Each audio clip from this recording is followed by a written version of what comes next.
आश्विन कृष्ण गणेश चतुर्थी व्रत कथा प्रारंभ करते हैं। यह कथा है श्री कृष्ण तथा बाणासुर की कथा।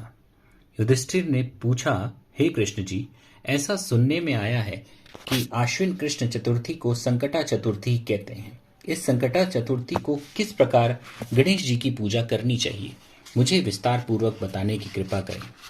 श्री कृष्ण जी ने कहा कि पुराने समय में पार्वती जी ने भी यही प्रश्न गणेश जी से किया था कि हे देव, क्वार मास में गणेश जी की पूजा का क्या विधान है और इसका क्या फल होता है, मेरी यह जानने की इच्छा है।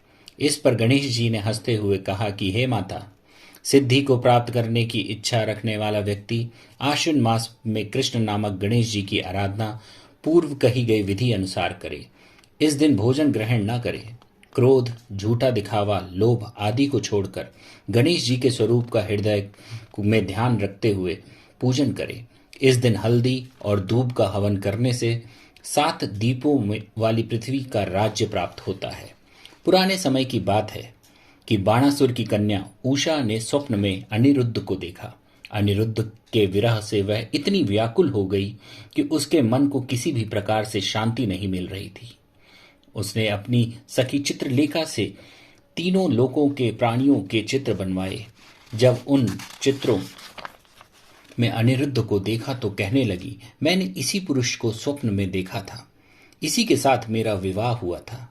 हे सखी, यह पुरुष जहां कहीं भी मिल सके ढूंढ कर लाओ, वरना इसके ना मिलने पर मैं मर जाऊंगी।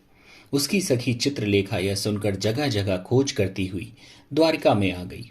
यहाँ अनिरुद्ध को पहचान कर उसने रात्रि में पलंग समेत अनिरुद्ध को उठा लिया, क्योंकि वह राक्षसी माया जानने वाली थी। तत्पश्चात वह सायंकाल के समय बाणासुर की नगरी में पहुंची। इधर प्रद्युम्न अपने पुत्र के शोक के कारण असाध्य रोग से ग्रसित हो गए। कृष्ण जी ने भी अपने पुत्र प्रद्युम्न और पौत्र अनिरुद्ध की घटना से बेचैन हो उठे। रुक्मिणी भी पौत्र के दुख से दुखी होकर रोने लगी। रुक्मिणी कृष्ण जी से कहने लगी, हे स्वामी, हमारे पौत्र का किसने हरण कर लिया है, अथवा वह स्वेच्छावश ही कहीं गया है। मैं दुखी होकर आपके समक्ष अपने प्राण गंवा दूंगी। रुक्मिणी के ऐसा कहने पर कृष्ण जी यादवों की सभा में गए। वहां उन्होंने परम तेजस्वी ऋषि लोमश को देखा। उन्हें नमस्कार कर श्री कृष्ण जी ने उनसे अपनी सारी व्यथा को कहा। श्री कृष्ण जी ने लोमश ऋषि से पूछा कि हे देवर्षि, हमारे पौत्र को कौन ले गया, अथवा वह कहीं खुद ही तो नहीं चला गया। उसकी माता अपने पुत्र के वियोग के कारण अत्यंत दुखी है। कृष्ण जी से ऐसा सुनकर लोमश ऋषि ने कहा, हे वासुदेव, बाणासुर की कन्या उषा की सखी चित्रलेखा ने आपके पौत्र का हरण किया है और उसको बाणासुर के महल में छिपा रखा है, ऐसा नारद जी ने बताया है। आप आश्विन मास की कृष्ण चतुर्थी संकटा का व्रत कीजिए। इसका व्रत करने से आपका पौत्र अवश्य ही उपस्थित हो जाएगा। श्री कृष्ण जी ने लोमश मुनि द्वारा बताए गए व्रत को किया।